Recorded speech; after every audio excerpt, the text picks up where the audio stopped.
السلام علیکم ورحمۃ اللہ۔ رمضان کا مہینہ آخری لمحات میں ہے، آخری عشرے کے کچھ دن رہتے ہیں۔ اللہ کی عبادتوں میں مصروف مومنین اللہ کی عبادتیں کرتے ہیں، لیکن اللہ کی قرب کا ذریعہ کیا ہے؟ وہ کیا طریقہ ہے کہ جس سے ہم اللہ کی قرب حاصل کر سکتے ہیں؟ وہ ایک خالص سجدہ ہے۔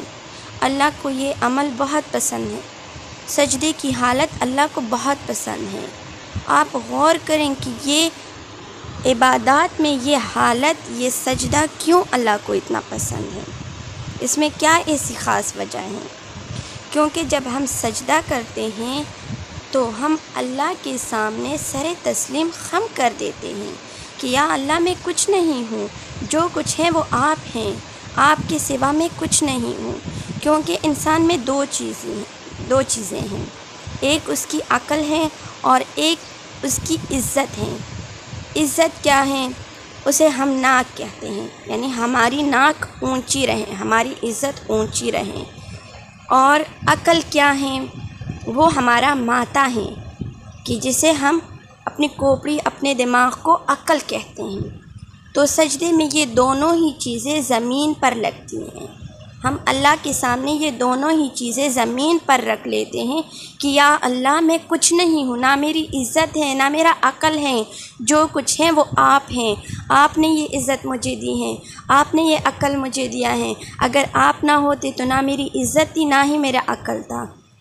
تو یہ عمل، یہ طریقہ، یہ عبادت کا یہ انداز اللہ کو اتنا پسند ہے، اسی کی وجہ سے انسان کو قرب الہی حاصل ہوتا ہے۔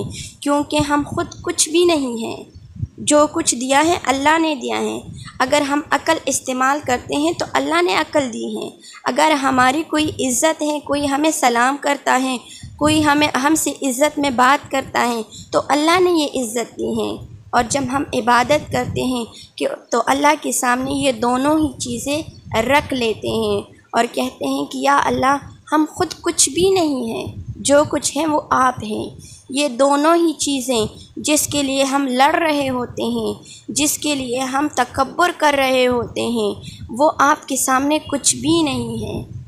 آپ ہی ہیں کہ ہم آپ کے سامنے یہ ماتھا اور یہ ناک نیچے زمین پر رکھتے ہیں کہ یا اللہ ہم خود کچھ بھی نہیں ہیں، جو کچھ ہے وہ آپ ہیں۔